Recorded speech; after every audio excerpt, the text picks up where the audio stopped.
63세 퇴직한 공무원, 꿈꾸던 전원주택에서 파산위기, 은퇴 후 인생이 무너졌다. 서론. 많은 분들이 이렇게 말하죠. 은퇴하면 조용한 시골에 집 짓고 텃밭 가꾸며 살고 싶다. TV 속 전원생활 프로그램을 보면 나도 모르게 미소가 지어지고 나중에 저렇게 살고 싶다는 생각이 절로 들죠. 하지만 현실은 그렇게 낭만적이지만은 않더라고요. 특히 은퇴 후 준비 없이 전원생활을 시작한 분들 중에 후회하는 사람들이 꽤 많습니다. 오늘 이야기는 그런 분들의 실제 경험을 바탕으로 왜 은퇴 후 무작정 전원주택을 사면 안 되는지, 그리고 전원생활을 안전하게 시작하려면 무엇이 필요한지 진짜 현실적인 이야기로 풀어보려 합니다. 본론. 전원생활, 왜 많은 은퇴자들이 도전할까? 퇴직 후 삶을 상상할 때 많은 분들이 도시의 소음에서 벗어나 조용한 시골에서 여유로운 아침을 맞이하고 텃밭에서 직접 기른 채소로 건강한 식사를 하고 산책하며 자연을 즐기는 삶을 꿈꾸죠. 하지만 문제는 그게 현실이 아니라는 겁니다. 낭만은 잠시고 현실은 노동입니다. 특히 체력이 떨어지고 경제적 여유가 없는 은퇴자들에게 전원생활은 오히려 또 다른 전쟁터가 될 수 있어요. 사례 1. 63세 퇴직한 공무원, 파산위기. 서울에서 30년 넘게 근무한 공무원 이 선생님. 정년퇴직 후 받는 연금도 월 250만원 정도로 나쁘지 않았고 아내와 함께 충북의 한 마을에 단독주택을 짓고 귀촌했어요. 건축비는 예상보다 훨씬 많이 들었습니다. 처음엔 1억이면 충분하다고 생각했는데 설비 부지 조성 단열 보강 등으로 1억 8천만 원이 들었고 이삿짐 정리, 정원 조성에 들어간 비용까지 하다 보니 예비비를 포함해 총 2억 원 가까운 목돈이 들었죠. 결국 1년 만에 예상치 못한 문제들이 터졌습니다. 보일러 고장, 정화조 문제, 제설 작업, 잡초 제거에 체력 소모, 심지어 외지인이라는 이유로 마을 주민들과의 거리감도 느꼈다고 해요. 병원은 왕복 2시간 거리였고 생활비와 유지비는 연금으로 감당이 안 됐습니다. 결국 전원생활을 포기하고 서울로 다시 돌아왔지만 이미 집을 헐값에 내놓았고 노후 자금 대부분을 날렸습니다. 전원생활이 아니라 노후 파산의 지름길이었다고 말씀하셨습니다. 사례 2. 60세 퇴직한 간호사, 시골에 고립. 한때 응급실에서 30년 넘게 일했던 어씨. 퇴직 후엔 남편과 함께 전북 남원에 작은 전원주택을 마련했어요. 자연과 함께하는 삶을 기대하며 이사했지만 남편은 도시 생활이 그리워서 1년 만에 다시 도시로 돌아갔고 어씨 혼자 남았습니다. 문제는 관계 단절과 고립이었습니다. 도시에서야 아파트 단지나 마트, 병원 등 사람 만날 기회가 많은데 시골은 그런 게 거의 없죠. 이웃도 대부분 80대 노인들이고 대화 나눌 친구 하나 없었습니다.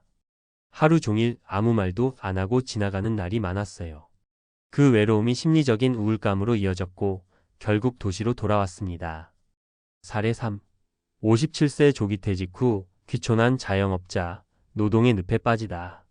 식당 운영을 25년간 해오다 57세에 자발적으로 은퇴한 B씨. 경기도 외곽에 있는 작은 주택을 사서 귀촌했죠. 낮에는 텃밭, 밤에는 유튜브로 귀농 정보 보며 생활했지만 하루하루가 노동의 연속이었다고 합니다. 비가 오면 배수 문제, 여름엔 풀 뽑기 전쟁, 겨울엔 제설 작업. 매일 아침 6시에 일어나 6시간 넘게 땀 흘리며 일해야 했습니다. 게다가 예상치 못한 의료비와 차량 유지비가 발목을 잡았죠. 내가 은퇴를 한 게 맞나 싶을 정도로 더 힘들게 살고 있더라고요. 전원생활 정말 하고 싶다면 이것부터 준비하세요. 1. 최소 6개월 1년의 체험살이는 필수입니다. 직접 살아보지 않고 집부터 사는 건 절대 금물. 주말 농장이나 단기 임대주택을 활용해 계절별 생활의 차이를 몸으로 경험해보세요. 2. 건강이 자신 없으면 가까운 도시에 살아야 합니다. 대형 병원이 1시간 이상 걸리는 곳은 피해야 합니다.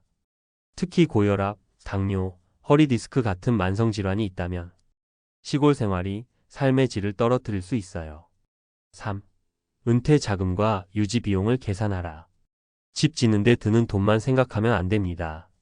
관리비, 차량 유지비, 병원비, 난방비, 잡초 제거, 도배 수리 등 예상보다 1.5배 더 드는 생활비를 고려해야 합니다. 4. 지역 주민들과의 관계도 적응 포인트입니다. 마을 공동체에 잘 섞이지 못하면 외로움과 고립감이 더 커집니다. 혼자만의 낭만을 꿈꾸기보단 지역 행사나 커뮤니티에 조금씩 참여하는 마음가짐이 필요해요. 마무리하며 은퇴 후 전원 생활이 누군가에게는 꿈이고 또 누군가에게는 악몽이 될 수 있습니다. 가장 중요한 건 충분한 준비와 현실 인식이에요. 단지 도시가 싫다는 이유로 시골을 선택하면 그 선택은 오래가지 못합니다. 무작정 전원주택 짓고 내려가는 시대는 지났습니다. 당신의 노후를 지키기 위해서는 은퇴 후 삶을 현실적으로 설계하는 게 먼저입니다. 노년기 몸과 마음이 버티지 못하는 전원생활, 과학이 말하는 이유. 전원생활이 실패로 끝나는 가장 큰 이유 중 하나는 바로 신체적 정신적 회복력 저하입니다. 즉, 우리가 5060대 이후에 겪는 생물학적 노화를 무시한 채 40대의 에너지로 살 수 있을 거라 착각하기 때문이죠. 이제부터는 은퇴 후 전원생활이 왜 체력과 정신력에서 큰 리스크가 되는지 의학적, 뇌과학적, 사회심리학적 관점에서 풀어보겠습니다. 65세 이후 근육량은 매년 1%씩 감소합니다. 노년기에 접어들면 근감소증이라는 용어를 자주 듣게 됩니다. 세계보건기구 WHO나 한국노인병학회에 따르면 60대부터는 매년 근육량이 1%씩 감소하고 70세 이후엔 최대 근력의 3050%가 줄어들 수 있다고 보고되어 있어요. 전원생활은 겉으로 보기엔 조용하고 여유 있어 보이지만 실제론 노동 중심의 생활입니다. 비 오는 날 무거운 물건을 옮기고 잔디 깎고 장작 패고 벌레 잡고 생각보다 몸을 쓰는 일이 굉장히 많습니다. 특히 하체 근력이 부족한 분들, 무릎 허리 질환 있는 분들은 자잘한 활동 하나에도 큰 무리가 옵니다. 전원 생활하다가 허리 다쳐서 2달 누웠어요 라는 말, 실제 귀촌한 분들에게 자주 나오는 이야기입니다. 이 낯선 환경에서는 뇌 기능도 위축됩니다. 서울대병원 정신건강의학과 연구에 따르면 새로운 환경에 적응하는 능력은 나이가 들수록 떨어진다고 합니다. 60대 이후에는 특히 뇌의 해마이포캠퍼스 기능이 저하되는데 이 해마는 기억과 공간 인지력, 감정 안정에 중요한 역할을 합니다. 즉, 새로운 이웃, 다른 말투, 다른 풍습, 전혀 다른 생활 리듬. 이 모든 게 60대 이후 뇌에는 스트레스 요인이 될 수 있다는 말이죠.